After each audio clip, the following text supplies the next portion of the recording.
धैर्य का फल। एक युवक ने अपने जीवन में सफलता प्राप्त करने का दृढ़ संकल्प किया था। बड़ी लगन और धैर्य के साथ उसने एमए तक की शिक्षा प्राप्त की थी। शिक्षा की समाप्ति के बाद उसने नौकरी खोजना प्रारंभ किया ताकि पारिवारिक जिम्मेदारी का निर्वाह हो सके। इतनी अच्छी शिक्षा प्राप्त करने के बाद यह उसका दुर्भाग्य था कि उसे कहीं भी काम नहीं मिला।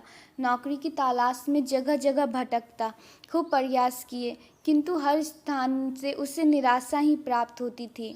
अच्छी बात यह थी कि युवक ने मात्र किताबी शिक्षा ग्रहण नहीं की थी, अपितु जीवन में धैर्य कैसे रखा जाता है इसका भी सूत्र उसने ज्ञान किए थे।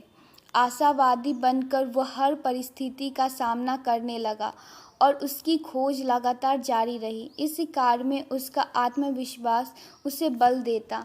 फिर वो जो चाहे कि इतना उत्कृष्ट हो, वहाँ राह को 7 समंदर पार करके भी आना पड़ता है। एक दिन वह काम की तलाश करता हुआ एक बंगले पर पहुंचा जो बहुत बड़े व्यापारी का था। युवक ने सोचा कि इस व्यापारी के पास कई काम हो सकते हैं। जिस समय वह उनके घर पहुंचा उस समय ने अपनी गाड़ी में बैठकर जाने की तैयारी में था। युवक ने व्यापारी को आदरपूर्वक नमस्कार करके प्रार्थना के स्वर में बोला, साहब, मैं काम की तलाश में हूँ, आप तक पहुँचा हूँ। यदि मेरे लायक आपके पास कोई काम हो तो मुझे अवश्य दिया जाए।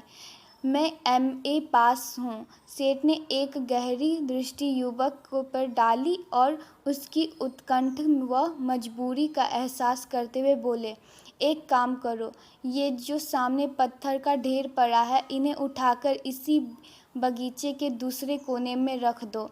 जब तुम्हारा कार्य पूर्ण हो जाए तब मुझसे ऑफिस में आकर मिलना। एक पल की देरी किए बिना यह युवक श्रमपूर्वक कार्य में जुट गया। एक एक करके उसने वे सारे पत्थर उठाना प्रारंभ कर दिए। बड़ी लगन और कड़ी मेहनत के साथ उसने व्यापारी द्वारा बताए गए स्थान पर वो सारे पत्थर रख दिए। लगभग 4 घंटे में उसका यह कार्य पूर्ण हो गया। तब वह कार्यालय पहुंचा और कार्य पूरा हो जाने की सूचना दी। व्यापारी ने युवक को बुलाकर पूछा, यह काम हो गया? क्या तुम और भी काम करना चाहते हो? उसने विनम्र स्वर में कहा, जी, मैं काम करना चाहता हूँ। व्यापारी ने उसके साहस और धैर्य की परीक्षा लेने के लिए कहा, अब तुम उन पत्थरों को उसी स्थान पर रख दो जहाँ से उठाए थे। व्यापारी का उद्देश्य पाकर युवक पुनः व्यापारी के बंगले पर गया और पूरे उत्साह के साथ काम करने लग गया। उसका लक्ष्य मात्र एक निष्ठा से काम करना था। काम क्या है, कैसा है, इस ओर उसका तनिक भी ध्यान नहीं था। उसका जरा सा भी ध्यान है। वह पूर्ण लगन के साथ कार्य में जुट गया।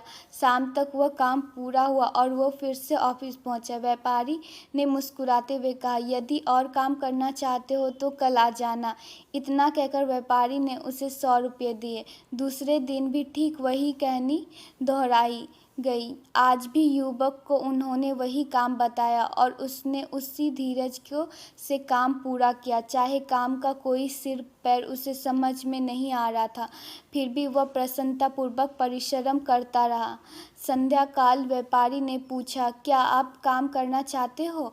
उसने कहा, जी, मैं निरंतर काम करना चाहता हूँ। श्रम करना मेरे जीवन का लक्ष्य है। अंततः मैं हर परिस्थिति में काम करने को तैयार हूँ। उसके हाँ कहने पर व्यापारी ने कहा, क्या यही काम करोगे? उसने कहा, जो आप बताओगे वही करूँगा। यदि आप ये काम दोबारा बताओगे तो मुझे उसमें भी पूरी उत्साह के साथ करने होंगे। इतना सुनते ही व्यापारी ने कुर्सी से उठकर युवक के पीठ थपथपाते हुए कहा, शाबाश बेटा, मैं तुम्हारे धैर्य की परीक्षा ले रहा था। कल से तुम मेरे ऑफिस के मैनेजर नियुक्त किए जाते हो। यह सुनकर उसके चेहरे की मुस्कुराहट फैल गई। उसका रोम रोम हर्षित हो गया और वह अनिमेष दृष्टि से व्यापारी की आंखों में झांकता हुआ इनके चरणों में झुक गया। युवक बड़ी प्रसन्नता के साथ घर पहुंचकर पत्नी से सारी बात बताकर अंत में बोला, धैर्य का फल मीठा है।